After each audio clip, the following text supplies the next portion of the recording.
So it's May 25th, and talking are Helen Ingram and Peggy Turk. And we were just talking about the Pongus project, and then I'll go back to the other questions. Go ahead, Peggy. Well, I was saying that recently I participated with Bill Shaw and Tad Pfister, both with the University of Arizona. Tad is the coordinator of the Pongus initiative, and we were participating in an evaluation of the Packard Foundation's initiative for ecosystem-based management, and Pongus is one of the projects. And in that evaluation process, Yeah. Hi. Welcome to have a bite of fruit tart if you want. You're welcome to have a bite of fruit tart if you want. I've just had breakfast. Yeah, you did. Okay, sweetie. How are you guys doing? good. We're doing Winning? fine. She's got her tape recorder on me, so you're getting you're getting good. interviewed too. That's good. Tell the truth. Okay. In this initiative, in this evaluation process, they're trying to they want to construct a theory of change and how the Pongus initiative is contributing to that for the Gulf of California. And one of the things that came out of that evaluation was the importance of the network that is Pongus. Tell me about the network that's Pongus. Well, the network that is Pongus, overlaps with the network that is CEDO and the network that is one of the other partners, COBE, as well as the network that is the University of Arizona. And you could go back to people like Donald Thompson, and he was a professor of Lloyd Finley and Rick Breska. And Lloyd Finley, in turn, went to Mexico and became a professor, first in Ensenada and later at the Tech of Monterrey and Guaymas. And he was professor of various people, including the current and previous director of COBE, which is another organization similar to CEDO called Comunidad y Biodiversidad. He was the professor of Richard Cudney in one class. He invited me when we first came to CEDO to participate with him in some of his research on the vaquita and marine mammals in the Gulf. So this a lot of the people that are currently working in conservation in the Gulf came through this network. Tad Pfister, who is considered one of the greatest younger naturalists in the Gulf today, he was a friend of Don Thompson's son and went on a lot of Don Thompson's summer classes in the Gulf, and later became the field station manager at Kino Bay at the Prescott Field Station. So Richard Cudney then came to work for me, and helped develop our fisheries program. Then COBE started their own organization, and they have all these contacts throughout Mexico. We have all these contacts throughout Mexico. Richard started the Pongus project while he was still working at CEDO and finishing up his doctoral degree. And so COBE and CEDO are both part of this Pongus initiative. And we have networks with other NGOs working in Mexico. One of the previous employees of COBE now works in southern Mexico with an organization called Ni Para Ha, who's doing community-based management out of La Paz. So it's a network of people, and one of the things that I think that we all share, and this is something that's just recently gluing in my mind, that ties us all together, and it's making me realize how important this mandate is for CEDO as an institution, is that we all have had very strong experiences in the field in the Gulf of California. Okay. And that has been an inspiration and created a vision that we all seem to share without question. Why don't you talk to me a minute about that vision? Well, the vision is one of this abundance and unparalleled beauty of the Gulf and diversity and just amazing creatures. But it also is one where communities live in balance with these with the natural resources, and in the early years of CEDO, it was a very organic process. Fishermen were much more in tune with what they were doing, and less inclined to overexploit. Well, in some places, no, I don't know if that's true actually. You're not sure they were less likely to overexploit? I'm not sure if they were less likely to overexploit. There were just fewer of them, and so by nature. But one of the reasons we chose, and many of these groups have chosen, to work with small-scale fishermen, is that their interests are more on a day-to-day basis. They're not industrial, and they're not managed by larger units beyond their individual efforts or their collective efforts at a local level. So you can work with them and try to build consensus and build a vision with them on where to go with their fisheries. And in many cases, they did have rules, internal rules on how they would exploit things, and they would rotate fishing grounds. But now there's just so many people and so many boats, and the tragedy of the commons sort of takes hold, where there's just everybody's grabbing for what they can. So, but it's been very satisfying to work with these groups that they're directly involved in harvesting, so they see things directly, and so they understand what's going on in the ecosystem. So conversations are two-way. They teach us and we teach them, and it's not so far-fetched for them to understand that you have to let things reproduce, for example. So you say that a lot of the academics have field work in common, and these people have field experience, and then their students locate in different places. They have students from Mexico that builds this U.S. network. Right, yeah, U.S. people, myself, Lloyd Finley, went to Mexico, and we have built,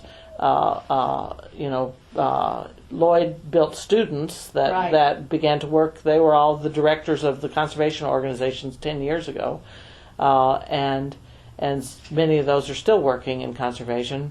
And in my case, I've generated employees because it's not a school, and those employees are off working in different places, and some of them are still with me. And so we're generating people that just have a passion for this, and we're also doing it in a kind of an intercultural atmosphere. So it's a very collaborative effort that takes advantage of people on both sides of the borders with this same passion.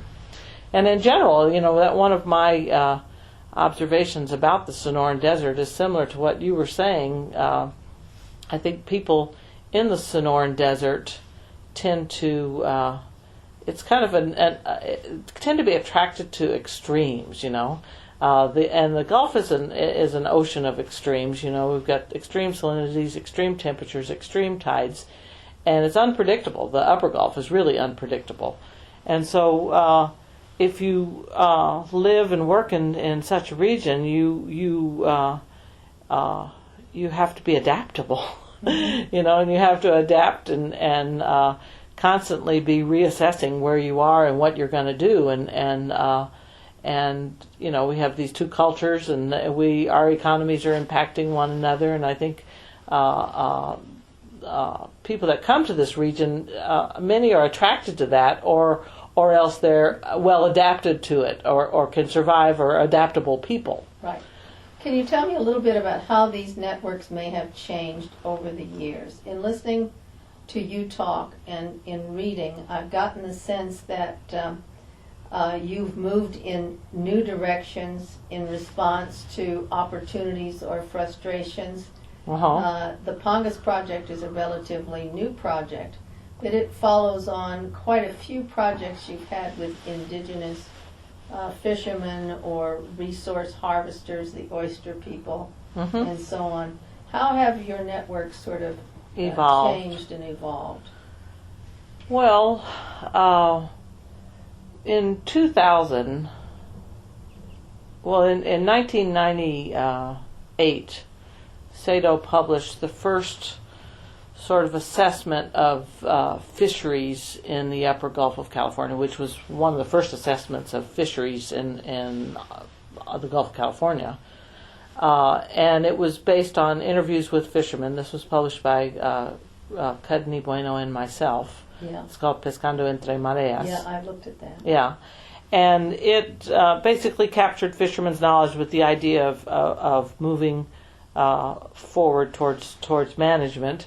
And one of our recommendations was that we look at a particular fishery and a particular fisheries group and try to really fine-tune what kind of management things could happen. And so we did that. We set out in 2000 with a strategic plan to develop a model for fisheries small-scale fisheries management. And so we did that with these commercial divers at Puerto Penasco and basically looked at their two fisheries. There's rock scallop and black murex snail fisheries, the two most important to them. So this community-based effort, at one point I wrote a grant which was facilitated actually by people at the Sonoran Institute. They gave me contact with the Tinker Foundation, who was interested in trying to create policy around marine reserves. Well, this marine reserve, marine reserves was one of the initiatives that these divers had tested with us. So to get that grant, what I decided to do was to partner with this organization, COBE, who was doing community-based management and marine, involved in creation of a new marine reserve around San Pedro Martir Island. It was all islands in the Gulf are protected and are special wildlife refuges. But there was an initiative on the part of the government with them to recategorize this particular wildlife refuge as a Biosphere Reserve, and it would incorporate some marine water around it, so it would have a marine reserve as well. And then they were also involved with fishermen at Bayaquino trying to come up with some overarching management mechanism that would tie people together. So I wrote this grant and to try to take these community-based efforts and result in some sort of fisheries policy. Okay, just to tie this story together, clearly the foundation in its opportunity presented, the Tinker Foundation, had something to do with this. The Sonoran Institute, which is a much more established, in that sense, interest group player. It's got projects, lots of places. Well, and they had this contact with the Tinker Foundation. Exactly, because they regularly get foundations. And another element of this seems to have been the Steve Cornelius, who worked at the Sonoran Institute, was on CEDO's board. I didn't know he worked on He was on CEDO's board that. Okay. until he left town. Okay, so there's, There's the direct link with Yeah, the right. Sonoran Institute. but also the Biosphere Reserve, and I talked to Ezekiel Escura, Mm-hmm. but the Biosphere Reserve and its designation clearly was related to this. Well, I'm talking right now. I've been talking about Right, but a different the fact biosphere that reserve. oh, I see. But But the Upper Gulf Biosphere Reserve, right. one of the reasons we were not able to convert these community-based efforts for marine reserves into policy, which was our goal with this grant, Right. was because of the controversy that was happening in the Upper Gulf Biosphere Reserve that peaked at this time. And Tell me a little about that. And so became impossible because there was just a general aversion to biosphere reserves in the Upper Gulf. In Mexico. In Mexico, among the fishing community throughout Mexico, the Gulf of California anyway. So they just basically decided no more, this biosphere reserve stuff is not for us. So, Do you consider that an important setback? yeah, it was a setback for a number of years. It was, and it still is, an upward battle because rather than having like the fishermen who were doing marine reserves, Right. who saw the benefits directly, rather than having that example motivate people, Right. the bigger example of what was happening in the Upper Gulf Biosphere Reserve, just that people wouldn't even listen to that.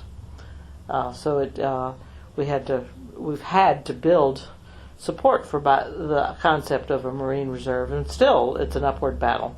Okay. It's kind of a foreign concept in fisheries policy in general, and all over the world. It's a battle.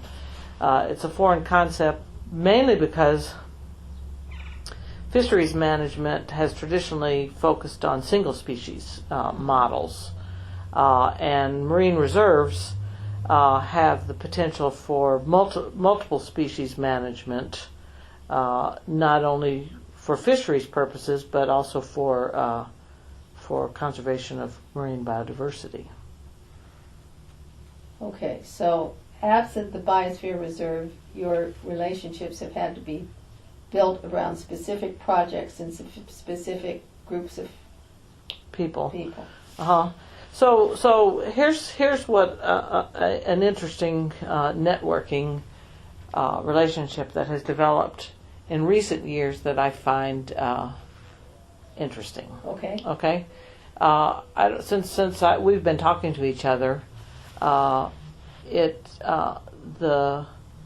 validation and the support or the interest of local fishermen, the fishermen in the Upper Gulf Biosphere Reserve, to work with CEDO has taken like a 360-degree turn. And I think maybe at the home tour I was talking about fishermen. We were working with like 400 fishermen and the community of Puerto Peñasco. Well, now it's multiplied to all three communities of the Upper Gulf Reserve. Great. And that has resulted, in part because of this crisis, that happened a number of years ago. This crisis when fishermen were excluded from the Upper Gulf Biosphere Reserve. The trawlers were excluded completely, then they were let back in, but no other communities were let back in, were allowed in the reserve with the exception of a few fishermen from Guaymas. That, and then just more and more stringent rules being placed on the fishermen that are fishing in the reserve, that resulted in the formation of a group called Alto Golfo Sustentable. I don't know if you've heard of that group. But It started out as a loose coalition. Alejandro Robles, who was a student of Lloyd Finley, who for many years was the director of Conservation International for Mexico, and now currently is the director of an organization called NOS. He was the first person in the larger community in Mexico that had access to grants and funders to recognize the importance of CEDO. Anyway, he recently took advantage of this crisis situation and pulled together fishermen from the 3 communities of the Upper Gulf, including the trawling fishermen, to talk about the management of their fisheries in this Biosphere Reserve. Mm-hmm.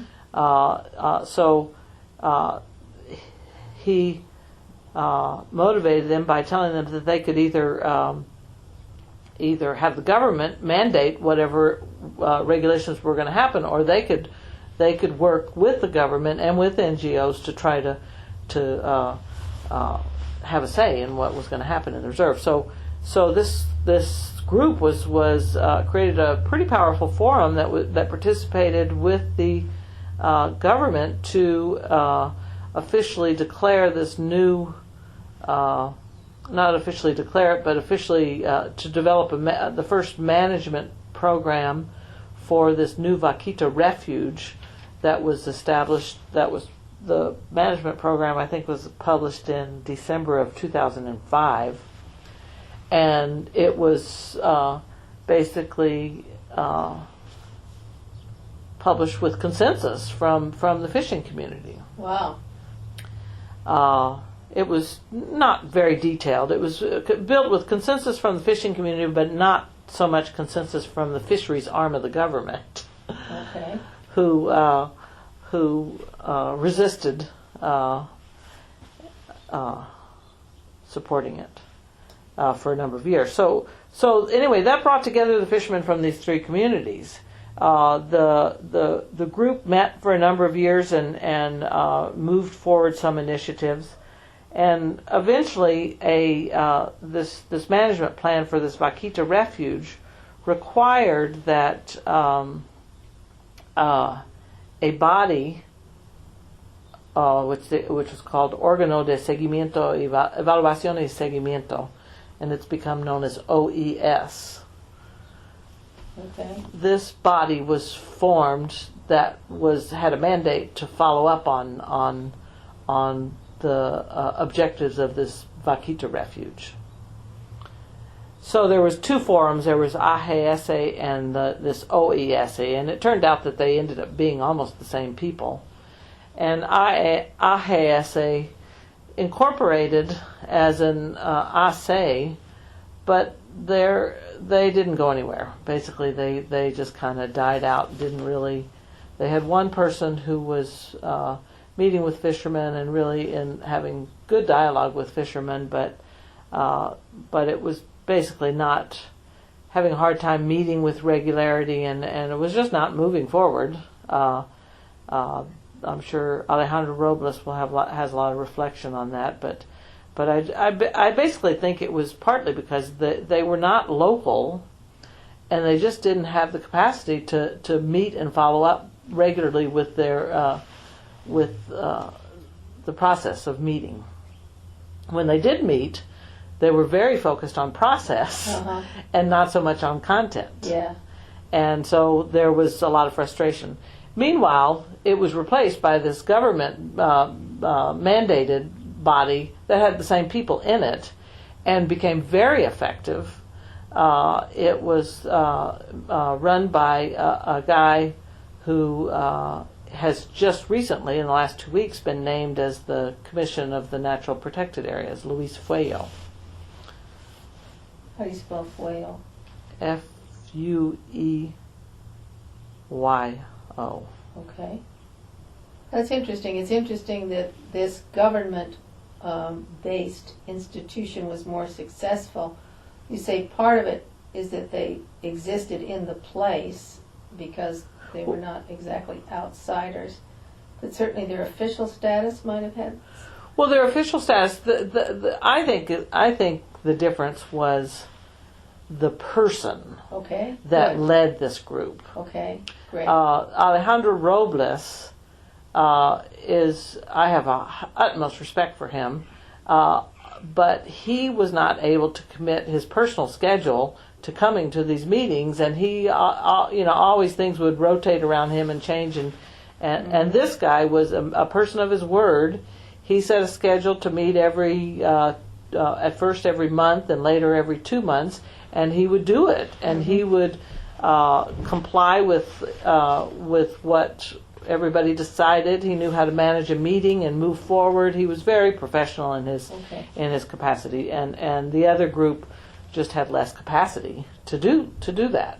Maybe this would be a good time to ask the question about what makes a good networker.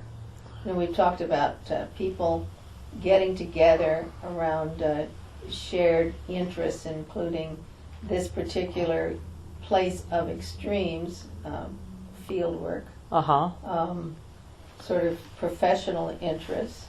But from the lessons from this, something about existing in the place, being part of the place.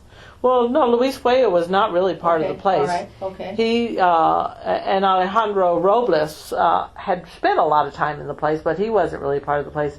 Luis Cuello's drive for this, he had previously been in charge of Profepa, which was the enforcement arm of the government, and he was trying to enforce some of the regulations in this new Vaquita refuge, and he was doing it by finessing some of the rules. Whether you publish this part, I would be very careful about this. All right. Okay. But he was doing this by finessing some of the rules.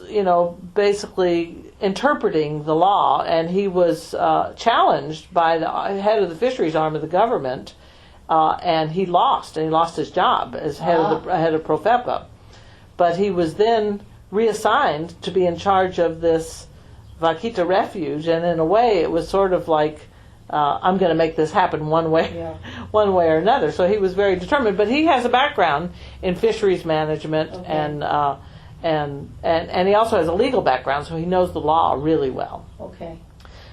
So he's certainly we're talking about skill. So his skill level was really good. Alejandro Robles has the power. He has the power of.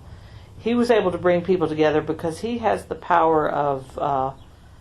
At the time, he had the power of convocatoria. He could pull people together. He could get them there to the table, and he also has the power to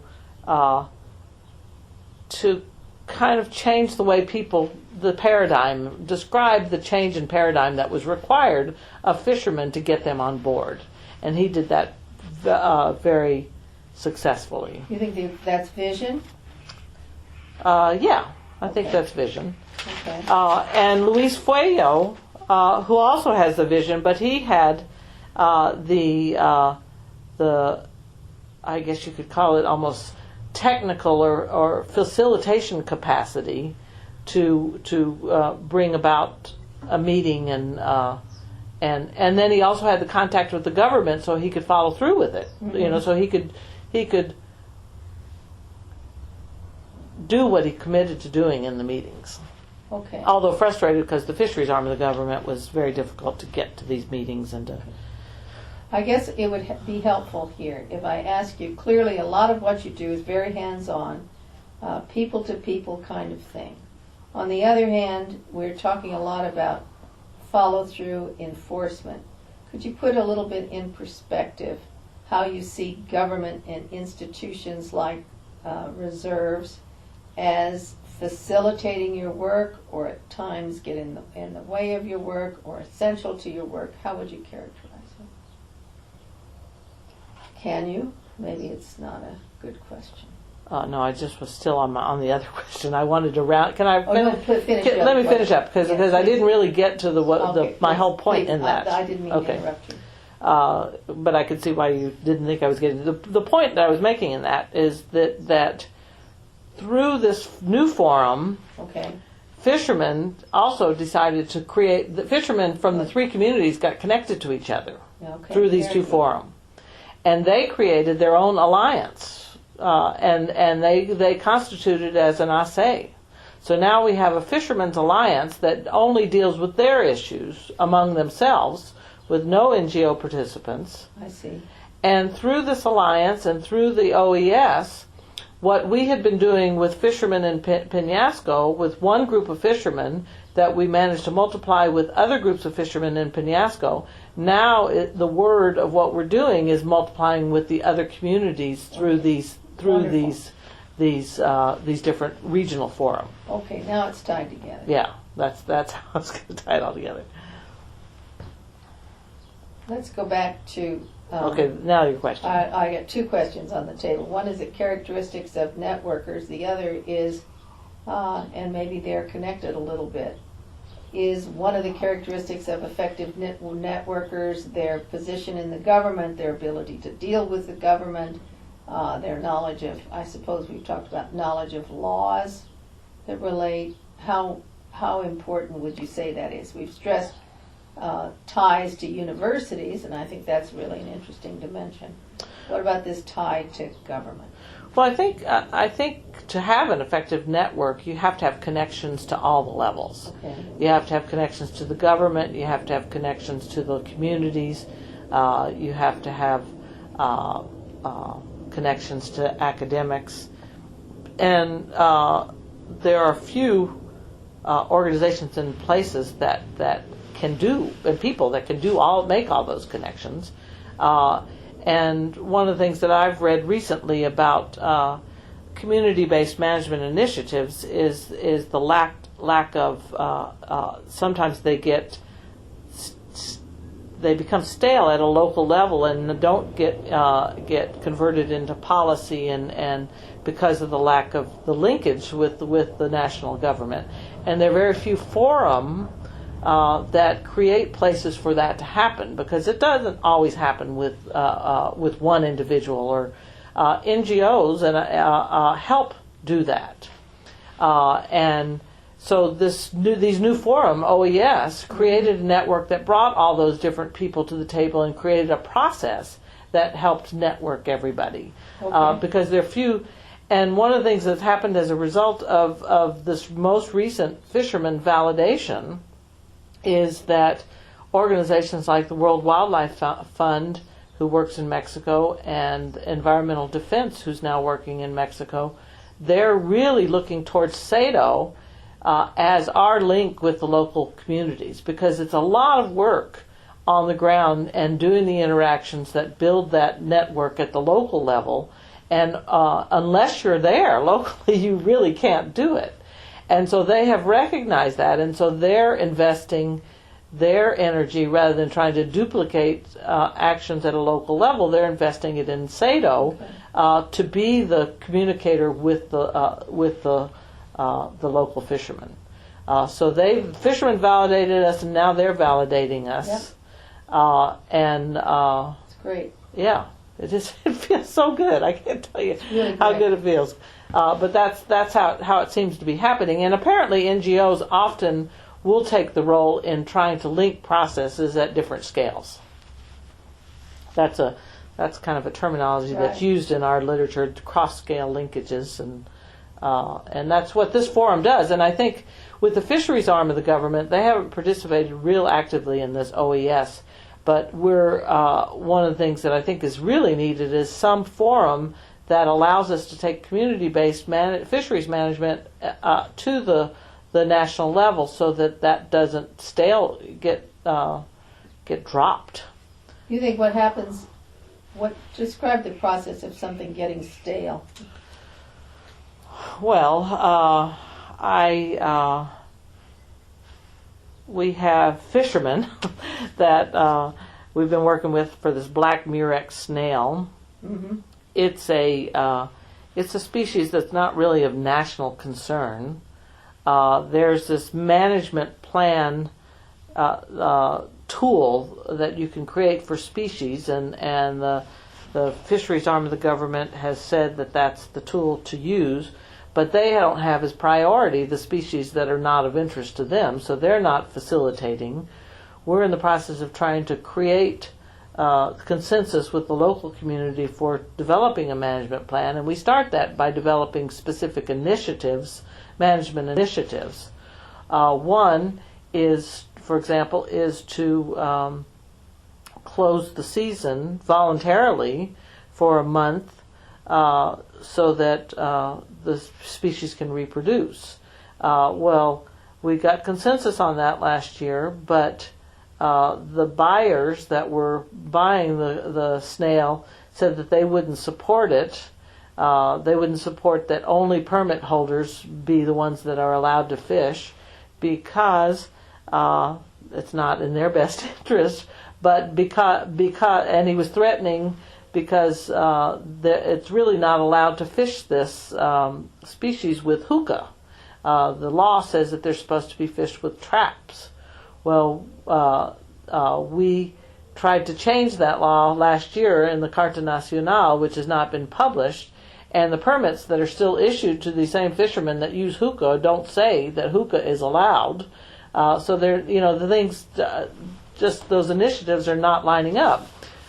Same with crab. We got fishermen to request an administrative closed season for the crab, and it went to one arm of the officials, and it has not come back to the community. Meanwhile, the community has requested it, right, but the local officials have no notice of any official ruling on it. So there's nothing happening with management and the resources being fished during reproductive season. So there's just a disconnect. Okay. I guess is what it is. Right. A disconnect between these local initiatives and actions, and part of it is our learning the road on how to do this. And actually, recently, the Pangas group, we went to and had a meeting with the Conapesca officials to kind of understand how we can get our research and this local management into fisheries management, and to develop a dialogue with them, which was very helpful. Actually, we'll see how it progresses. But there are not forum for that. Fisheries management is very old school. It's been traditionally very old school in Mexico, and there's some forward-thinking people in the new fisheries management, but they have bosses that are not so forward-thinking, so things move slowly. The change is happening slow. Right. So, in some sense, things die on the vine when they aren't well connected to this larger decision-making arena, which involves the government agencies, right, and other things. Okay, well then let's go back. And then ultimately, in a successful co-management or fisheries process, the way we envision it is that ultimately market incentives will be available to those that are doing responsible fishing, and these often involve global markets, and so having to make the connections at the global level. We're beginning to make that. There's a Sustainable Fisheries Council, another partner that worked with us and was a student at the Tech, who is a consultant for them, is helping us connect to that global market. And I'm going to try to do some connecting of the products and fisheries that we're working with, connect those to the gourmet food market here in the Tucson area. Right. So those connections at the international level, our global markets are key as well. Good. All right, let's go back to characteristics of good networkers. Let's see, we've said something about persistence, expertise, maybe moving from one job to another, often bringing with it the wisdom of that job. But what are the characteristics of people who build trust and legitimacy over long periods of time?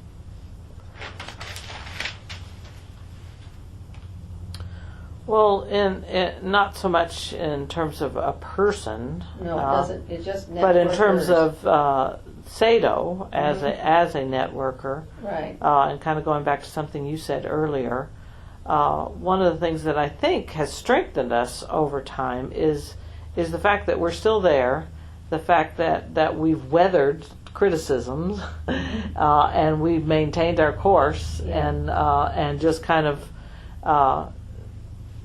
tried to build trust by continuing to do things well and involving more people over time. And I've sort of related it to what it's like living in a family. You weather the good times and the bad, and you just trust each other because you survive that. And we didn't run away. Had we run away when fishermen were running after us, Right. That would have given a sign that we were doing something wrong, or that we were guilty. And I remember the day that the fishermen came to protest at CEDO. That I knew they were coming. People had sort of warned me, and I went through in my mind every single thing CEDO had done for the last few years, trying to figure out what we had done wrong, and there was very little that I could come up with that really we had done wrong. The biggest error that I came up with was that we only worked with one group of fishermen. We didn't work with multiple groups, but we didn't really see an opportunity, and we had limited capacity as an organization. And at that point, I really made an effort to open up and offer to work with the industrial trawlers, and went to their offices, and later made several attempts to reach out and offer to work with them, but they showed no good faith in really wanting to do work, and continued to just be a political, try to play things politically. But people see through all that, and so eventually, other fishermen. I mean, people know who the bad apples are, and fishermen just basically grew to trust us. Okay, great. And it came from them. They told each other that they could trust us. It wasn't us, because we worked with more and more people, and they all had good experiences with us. So I guess that persistence is really key, and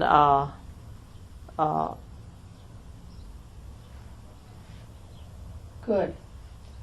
Okay. This analogy, this meeting that I was at in La Paz last week, it was a lot of the conservation groups here in the Gulf, and the Packard Foundation was also doing an evaluation of their Gulf of California program, and there were some consultants there, but Alejandro Robles, who's the person who founded this AGS, he was there, and he was very philosophical and reflecting on things, because the AGS has just recently, the one person that was doing local work for him just resigned, and so basically AGS has died, and so he's in a very reflective sort of mode. And one of the things that he said it's like you have to it's like we're in a sailboat, and we're sitting out there in the Gulf, and we've got our sails, and we're sitting there, and we're waiting for the wind. And if we're not sitting there, we won't catch the wind. Yeah. And if we're sitting there and ready to go, when the wind blows, we can go with it.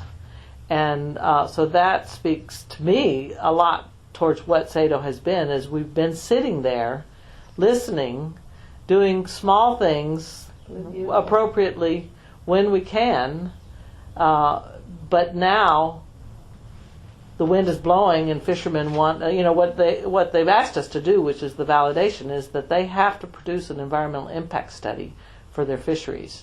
They had a consultant a consultant that they hired last year to do one for them, who did a terrible job, who didn't really address the impacts, and they were allowed to fish, but with lots of restrictions and lots of requirements, and so they basically have to redo the MIA. And when they looked around the table to see who they wanted to get to do the MIA, the fishermen from Penasco said, I think CEDO should do this MIA, and he convinced the fishermen from the other communities that CEDO should do the MIA for all of them. And they said they looked around the table, and who do they see that's been there all these years is CEDO. Who do they see that knows their fisheries, that could do a realistic impact study, because we're there, we know what their fisheries are about. It was CEDO. Yeah. And so they have decided they want to work with CEDO. So again, sitting at the table, and I've had a lot of turnover in my fisheries arm of CEDO. But I felt like it was really important to maintain some consistency in these forum of what was going on, just to know what was going on and to know where we might be able to have some influence. And I really believe in, it's maybe not so transparent, but the way that I feel good about moving forward and making a decision in a particular direction is that everybody seems to want the same thing. So it is consensus, even though it's not an open process of consensus. I'm listening and I'm seeing, and if everything's pointing in the direction and it feels right, then that's the way we go. And I really, that's how I've directed CEDO all these years, is really just listening, and if there's strong opposition, and there has been opposition, there's been opposition to CEDO because of all the criticism of CEDO. Even other NGOs were not really wanting CEDO to take any major role in things that were happening in the region, and excluding us from some of it. But we maintained our course and came to the forum, listening and continuing with our fisheries management stuff, and building relationships with fishermen. And then all of a sudden, the fishermen came to us and said, "We want you to do it." So now it feels so good now, because now all the opinions are lining up, and it makes me feel like it's the right. That's what makes me feel like it's the right direction, is because all the opinions are lining up in the same way. Before we get too far away from the meeting you had at the Packard Foundation, you said something about they came to these similar conclusions about the importance of long-term persistent networks. Was there anything else out of that meeting that's... No,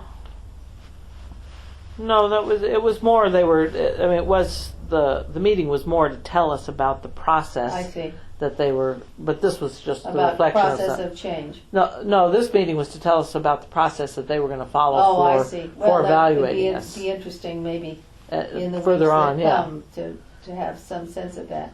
Okay, in looking at sort of the things that CEDO has done to maintain itself over the years, and you talked about the up and down of the fisheries things. Clearly,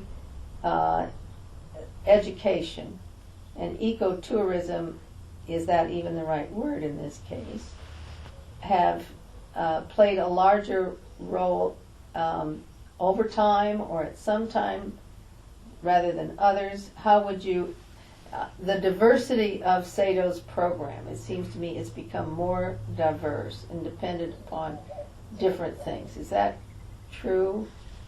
How would you rank the sort of education and cultural aspects of CEDO as part of its mission and sort of... Well, education has always been an important part of CEDO. I think the programs and the focus, the amount of energy we've put into it have depended mostly on the resources we had available for that, because there are very few of the funders that we have connections with. Very few of them want to fund basic education. Yeah. We have been successful in recent years by connecting it more directly to conservation initiatives.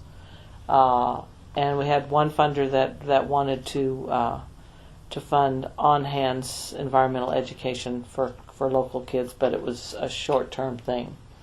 So, but from the very beginning, education, it seemed like that was the Well, it was before conservation was even a major topic. When we first started in 1980s, we started. I gave small classes to mini classes to the local high school, and in the 90s, when we right after we formed the Mexican board, they were very interested in raising the level of awareness in the community through an education program. So we started a major school campaign, and for 3 or 4 years we did programs in all 3 communities of the Upper Gulf that were very successful, very well received, everyone very interested, because we were talking to them about their home,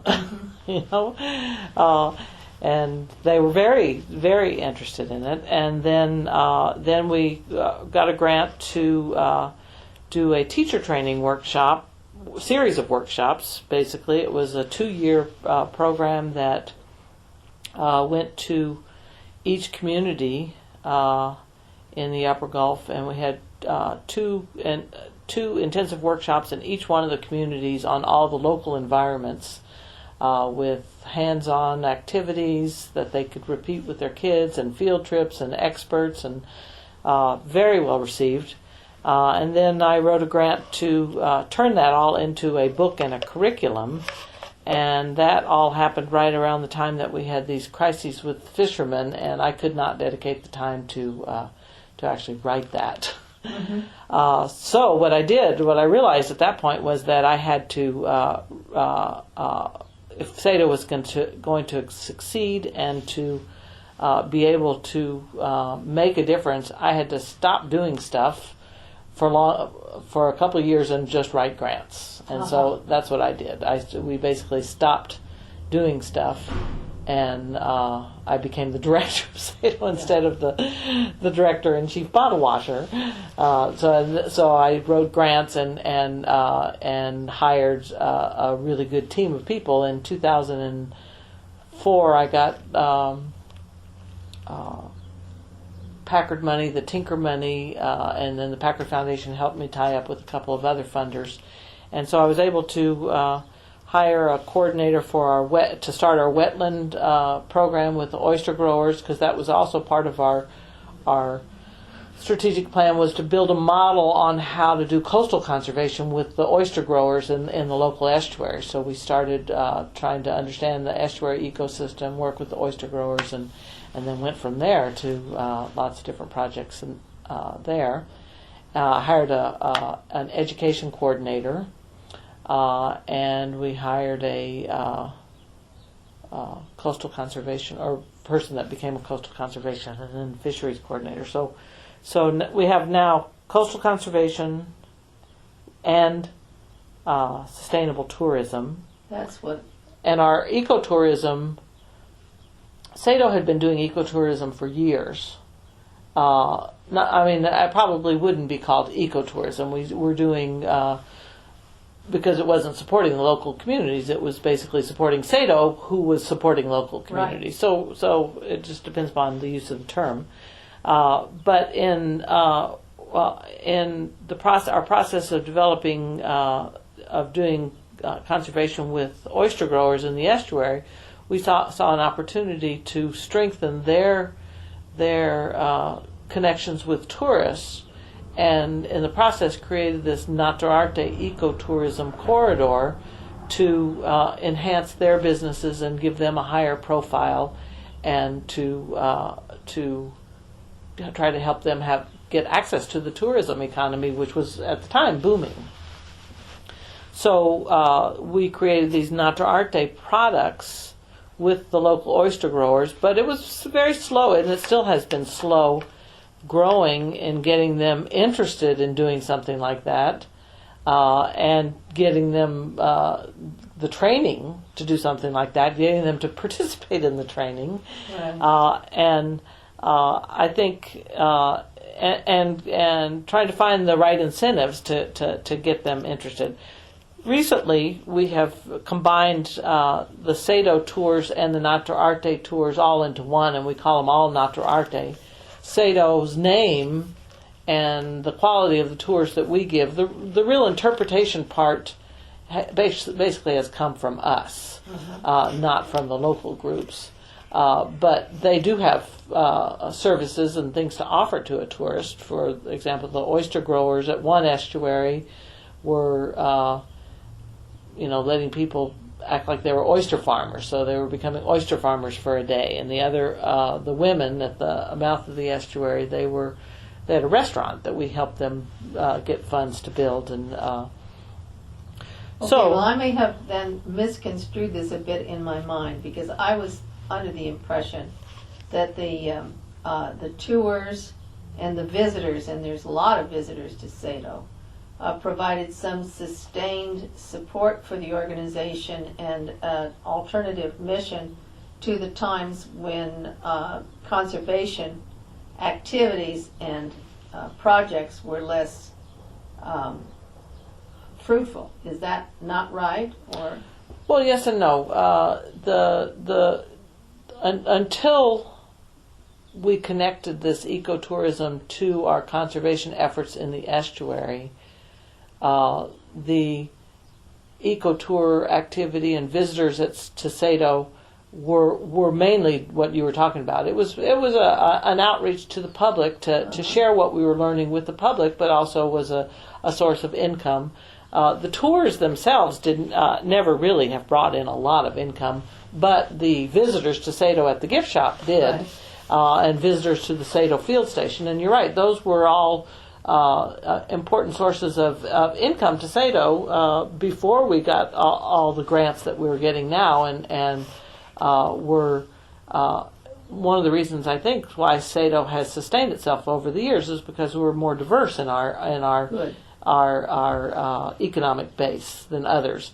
Now those sources of incomes they're maintaining themselves, but they're not growing because of the tourism, the downturn, and everything. But our grant base has increased, so we're more healthy in our cash flow probably than most organizations. Right.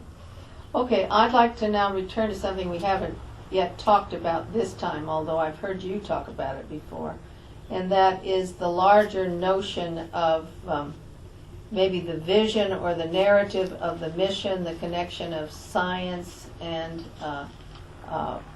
practice to sustainability, that kind of idea that you're driving idea for CEDO, and the sort of maybe connect that to the idea about the future of the upper Gulf and what it will take to reach a more sustainable kind of a level. Well, the vision that I have, and I think most people involved with CEDO share, is that all the residents, all the visitors, everybody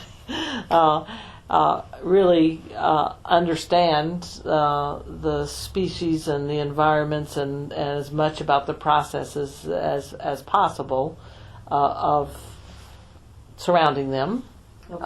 And through that understanding, they appreciate what it provides to them in terms of well, it's basically an economy that extracts these resources. So they have to, to really manage things well, they need to understand some of the basics of what's required for reproduction and that kind of stuff.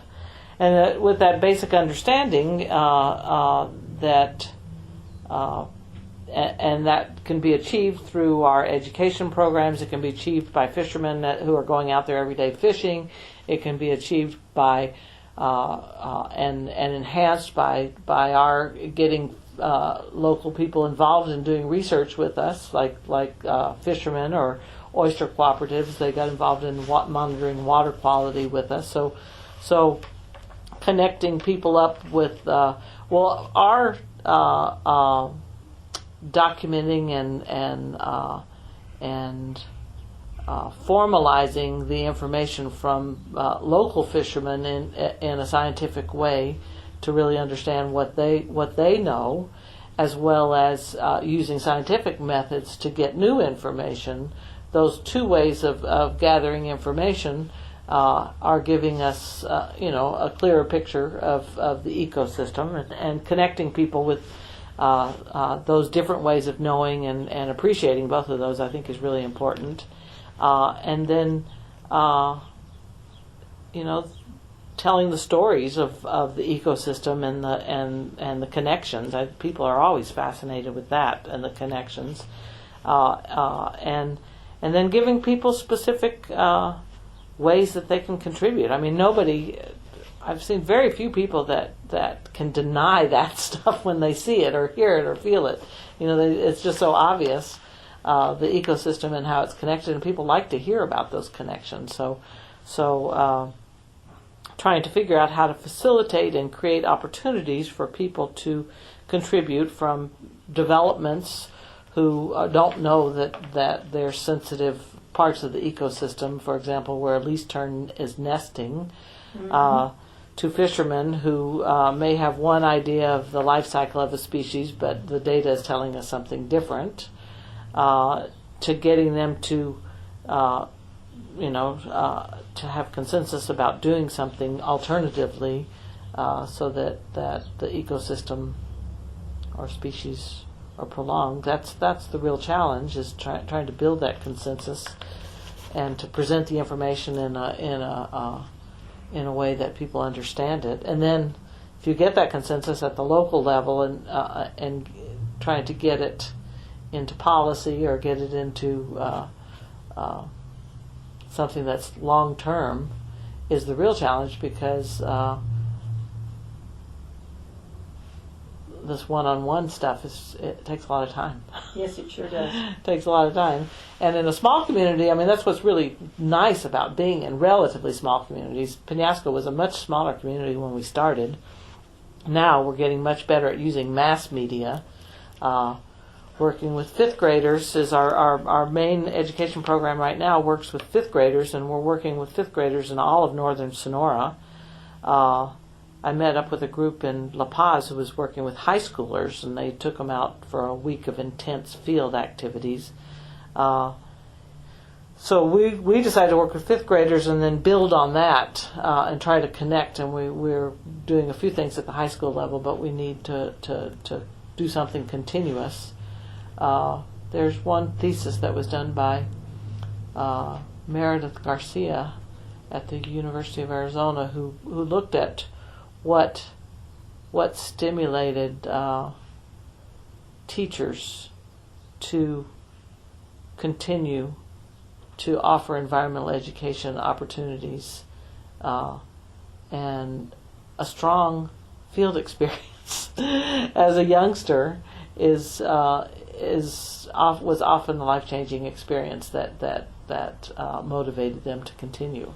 And so that's my recent revelation, is the power as a field station, with a connection to and capacity to bring people out into the field, that maybe we're underutilizing that and really need to fortify the opportunity that we can present for people for these intense experiences when we give them to them. Yeah.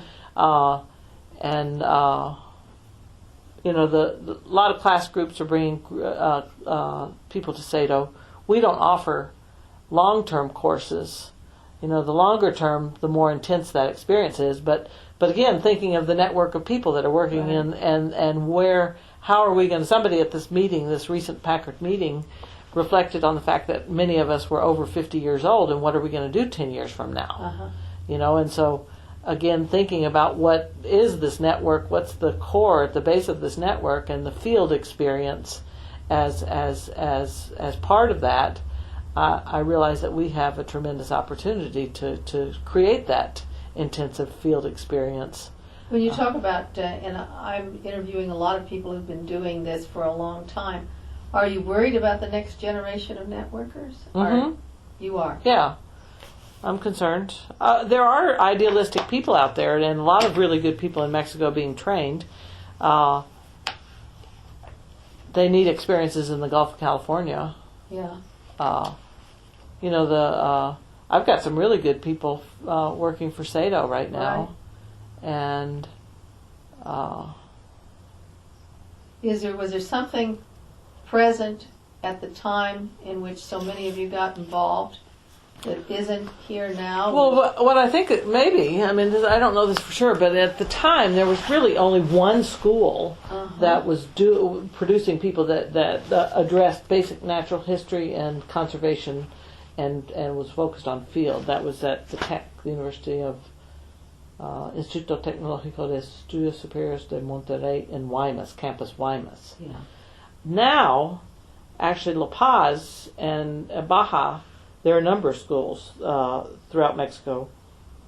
In La Paz, there's the University of Baja California, there's CEDO, so there's actually quite a number of schools. And La Paz is creating its own, as a community. All the conservation organizations working in the Gulf, most of them have offices in La Paz now. A lot of them have moved to La Paz. So there's a great network there. One of our staff actually is finishing his PhD in La Paz, so he's able to attend a lot of these meetings. So he's part of the network, and that's giving us access. So there is a network, and there are people being created through these institutions. Okay. It may be a little more dispersed. It's not all in one institution under one professor. But in one community, there's a lot going on, and in Ensenada, there's people being produced there as well. Listening to you, it's interesting the way you move sort of seamlessly from the science to the public engagement. These seem very much all of a piece to you, while for a lot of the rest of the world, they're very separate kind of endeavors. Is that clearly part of the kind of vision you have for CEDO?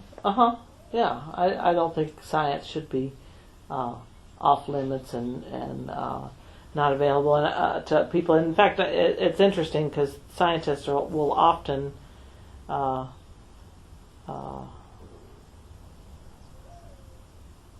promote themselves as an exclusive club of card-carrying members and exclude other people. And I am not a card-carrying member. I mean, I have a master's degree, but I'm not doing science. I don't say I'm a scientist, but I don't not say I'm a scientist either.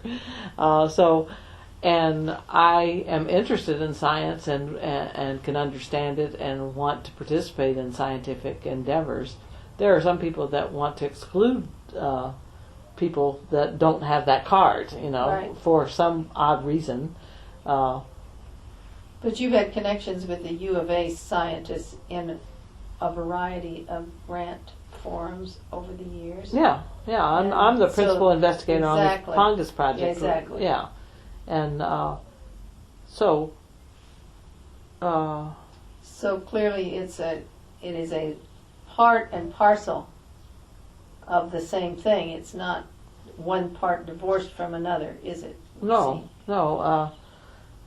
We have a scientific. I have one PhD in our fisheries program, and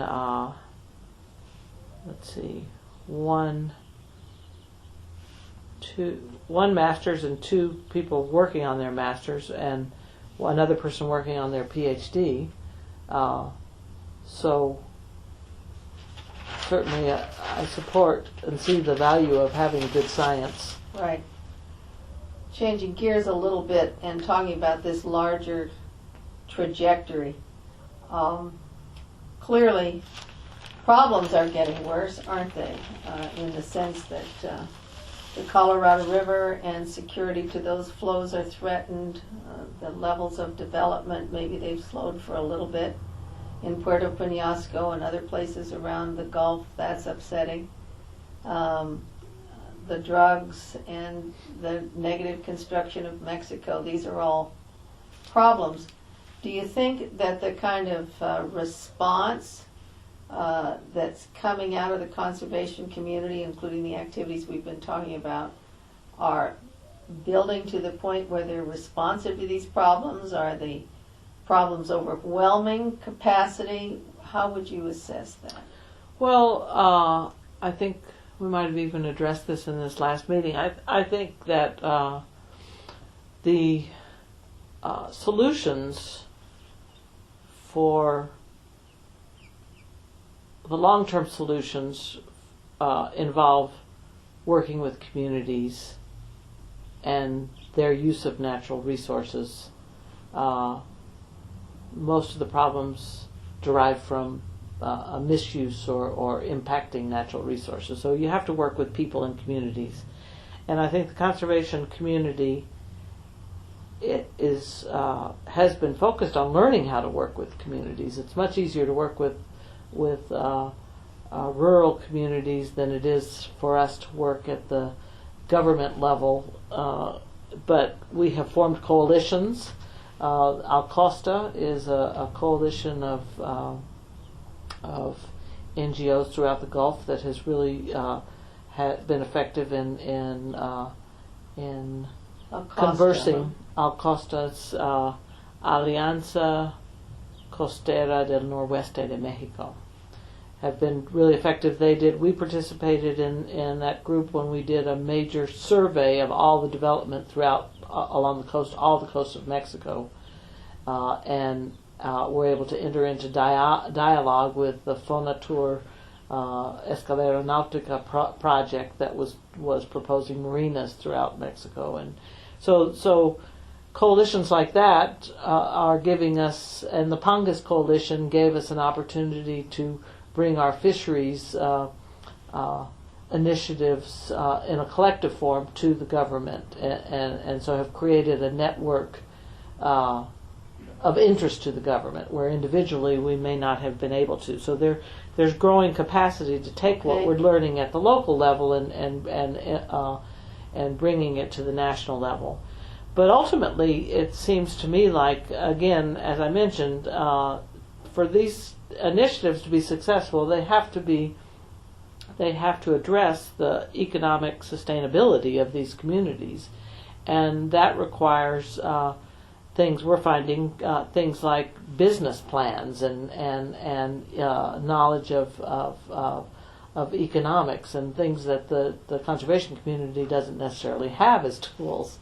Right now, during this buyout program for the vaquita, the Packard Foundation and the government has brought in a business incubator, and so there's some ties that we're getting with people with those kinds of specialties to try to help build businesses. But even CEDOs programs, we talk about our coastal conservation program is tied to sustainable tourism. So we're trying to create micro businesses with ecotourism for local people, and trying to have dialogue with developments about how they should do business and develop criteria for what sustainable tourism should be. So there needs to be more either partners that have that vision from those disciplines to come to the table and to work with us, or people from the conservation community learning and taking on those roles. But I see very much the role of CEDO is in community and economic development with fishermen. If they can't make these fisheries a sustainable economic activity, then they're going to go back to their old ways until it's all gone, and then there's nothing for anybody. But it's the solution. If people can't make a livelihood in their local environment, then we're going to have immigration problems. Then we're going to have a lot of the problems that we have. And they can only do that in a sustainable way if they have some respect and knowledge of what the limits of those systems are, and what is a healthy ecosystem. Well, I can certainly understand that. There's this other element, though, and this is this incredible expansion of hotels and tourist operations and on the beach, high rises, bringing lots of new people and what seems to be endless development. Does that present a different kind of challenge? I was just amazed to see Penyaska. Yeah, no, that has presented challenges. The whole bringing all that money and all the development into town made the land prices rise, and so battles over property rights increased, and you saw what happened to us. But it was happening all over town. I mean, there was tangible, palpable anger in the community for a couple of years as the year came to an end, and people needed to have their contracts finished, and families were fighting, and so it brought a lot of ugly things out in that sense. But interestingly, now that this boom has and fishing communities and oyster growers, they were isolated. They didn't have access to this, which is why we've tried to figure out ways to help them. Some of the values of the basic values, access to the beach, a lot of basic living values. I mean, just basic decency. Kids and families dealing with Americans taking their shirts off and drinking like crazy. The boom of topless bars in Penasco has increased. Drug problems have increased. Drug sales, narco traffickers are all over because they have somebody to sell it to. So all that increased. Water usage became a concern. Over use of water.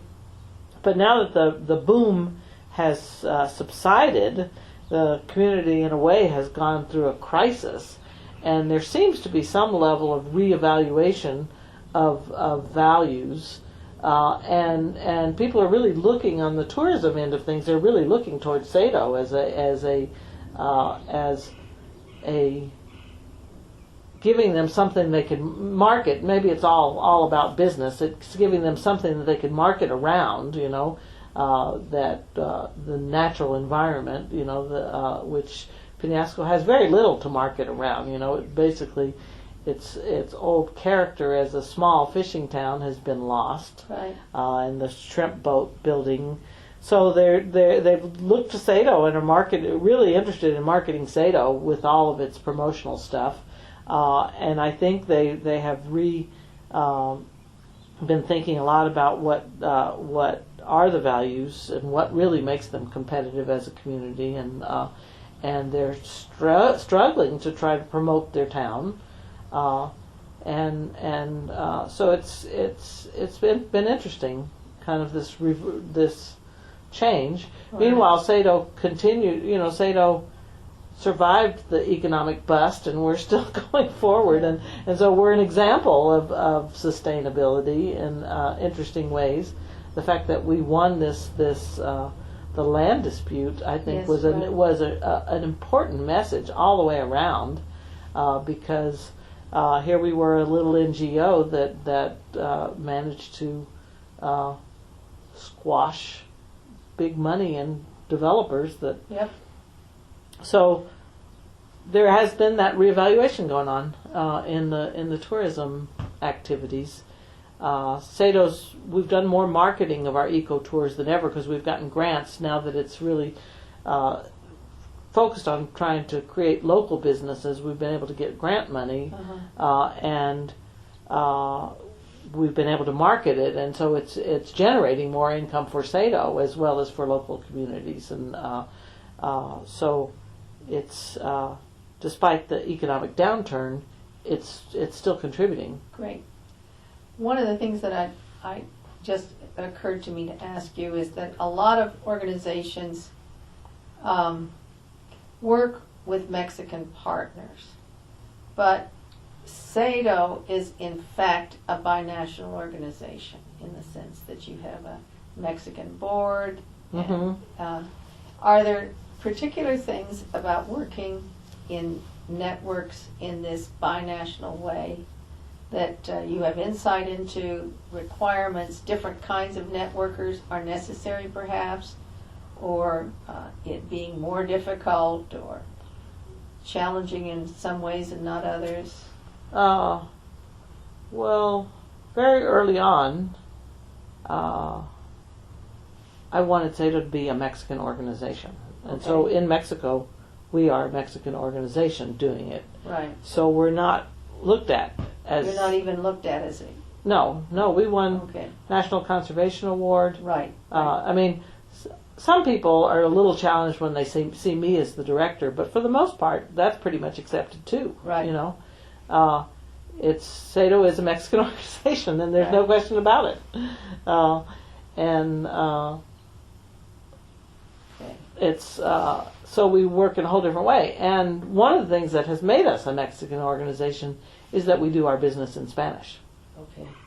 We do have our local board meetings in Spanish. We produce everything we can in Spanish. We don't expect Mexicans to do things in English. We conduct our business in Spanish. And locally, we try to participate in local. I mean, at all levels, we try to participate in the forums that are Mexican. And we're less interconnected in the U.S. because of that, because we only have X amount of time.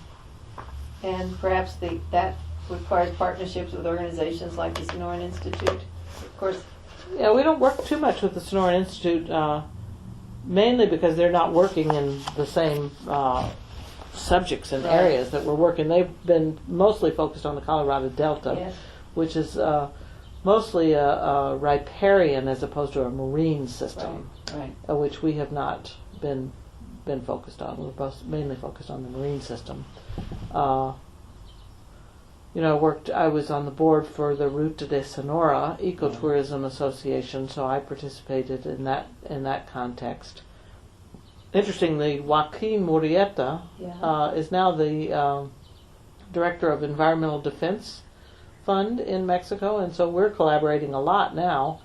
He's in La Paz, and they are funding us. They're very very interested in this fisheries model that we've done with this one species, a new fishery, geoduck clam, because it uses a quota system and catch shares, which is what they want to do. They want to promote the use of catch shares as a fisheries management tool throughout Mexico. And so they want to train us in catch shares, and they're looking to us to be one of their main leaders in catch share. But anyway, it's Joaquin that's doing that's the leader. He was not trained in. He didn't have much background at all in marine stuff. But anyway, so we haven't really worked that much with Sonoran Institute, except when Wendy was there in the International Sonoran Desert Alliance, and but mainly because our project. Well, I just talked to Luther, and he speaks very highly of CEDO. Oh, that's good. Yeah. We just didn't overlap, I think, in our. Well, I think Wendy did a lot of the things that is in their name. Right. And he spent a lot of time now in the Gulf, but he's quite aware and supportive. Okay, I'm trying to think. Oh, last thing. I think I told you that the physical objects, which include living but non-human species, seem to be an important part of the network. Is there anything you'd like to mention? You mentioned numbers of species throughout this, but do you think have been a really critical part of what's kept you together? Certainly the shrimp. Early on, the shrimp were important because that's. Well, and vaquita was important because everybody hated it, and it has been a unifying force for us all. And I never tried to throw it out there as the icon. For some, it did become the icon. For some, it became the opposite of what they wanted, where they wanted to go. So the vaquitas, obviously, and directly or indirectly, when you say opposite of where you want to go, do you want to explain that a little bit to me, because it's not obvious to me. Oh, the opposite. Well, because it's a species and not an ecosystem. It's a species, right, and it represents one animal that's having a problem with fisheries nets. But the real problem is the fisheries themselves and their bycatch and their just lack of sustainable practices altogether. And that we chose to address the vaquita issue by addressing the fisheries around the vaquita issue as opposed to the vaquita itself. Got it. How about particular local communities? Clearly, Penasco. Well, I think talking about physical presence, I think CEDO having a physical presence is key. In fact, one of I participated in writing the education component of the first management plan for the Upper Gulf Reserve, and I basically thought it was really key to have a resource center in all three of the communities of the Upper Gulf. In fact, probably within the next few months, CEDO is going to open up a physical office in San Felipe, which has not, no one has been there. The Gulf had the reserve had an office for a while in El Golfo, and right now Alto Golfo Sustentable, the one thing they still have is an office in El Golfo, but I don't know how active they are, what their program is. I don't think they know what they're going to do, but they do have an office there, and so there's a place where people can gather. Right. And it's I envision these as resource centers, where people can go to get information and feel, have a personal contact. And Right. That's very helpful. yeah, that's very helpful, I think. And put a face to it, these people are not. They're more and more internet savvy, but they're, there's nothing replaces having a face. No, I know that from my own work. I spend a lot of time looking at websites, but they don't come alive till I go to the field station. Uh-huh. Yeah, and especially in Mexico, meetings are a really important part of the culture. Right.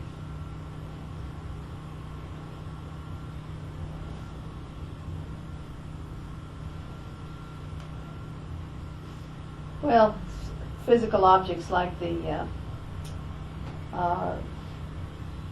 skeleton of the The fin whale. the fin whale. Yeah, that attracted people to us. It's,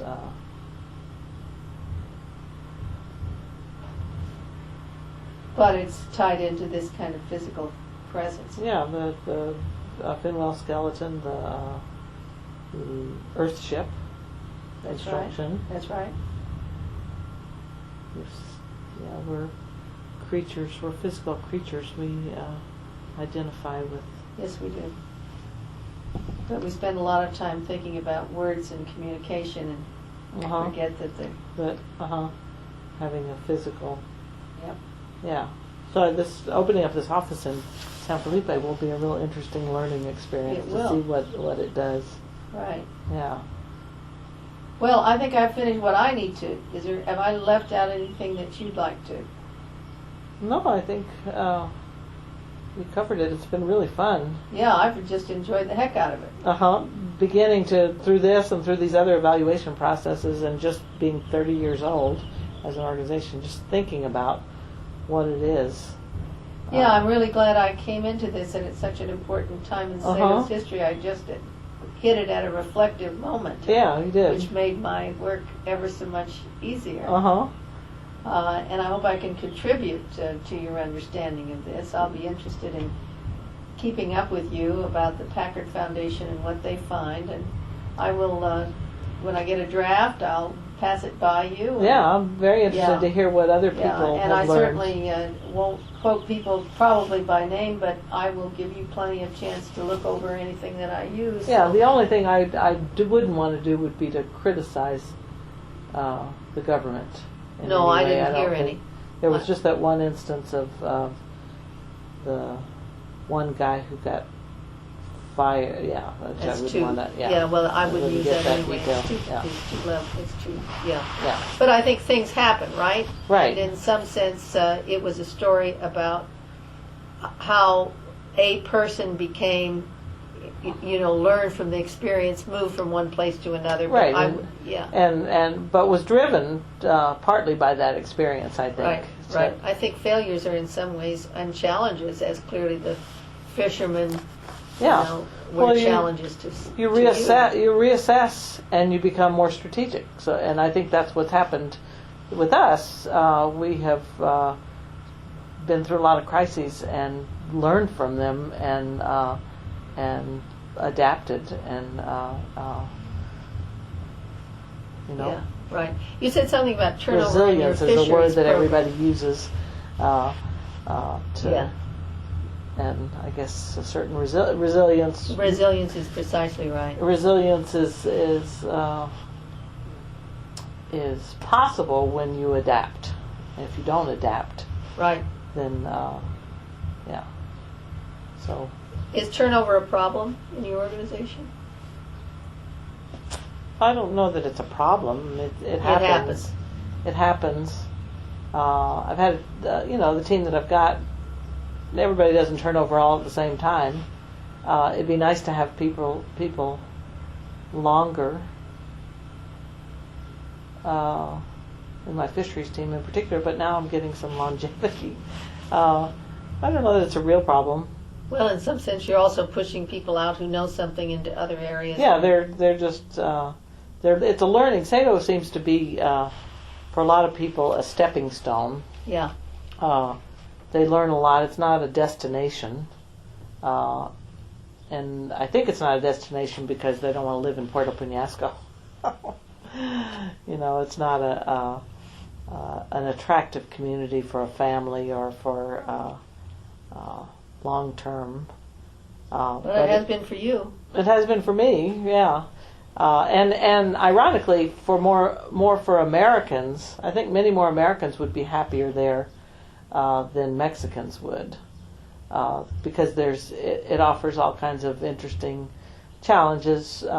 Just because it's a culturally distinct people, and people that are looking for that Right. Would love that. But for Mexicans, it's not so attractive in that way. It's culturally depauperate. Yeah. Right. Yeah, and they're not so attracted to having the Americans around to No, I to know. entertain them. No, I'm sure we're not an attractive element for that community Yeah. much of the time. I'm glad CEDO is attractive to them. That's encouraging. Yeah, I think it's a great learning environment. There's the challenges of, a lot of people have learned a lot. Well, Okay. yeah, thank you. All right, thank you. I'm- It was fun. Well, I appreciate it enormously. I really do.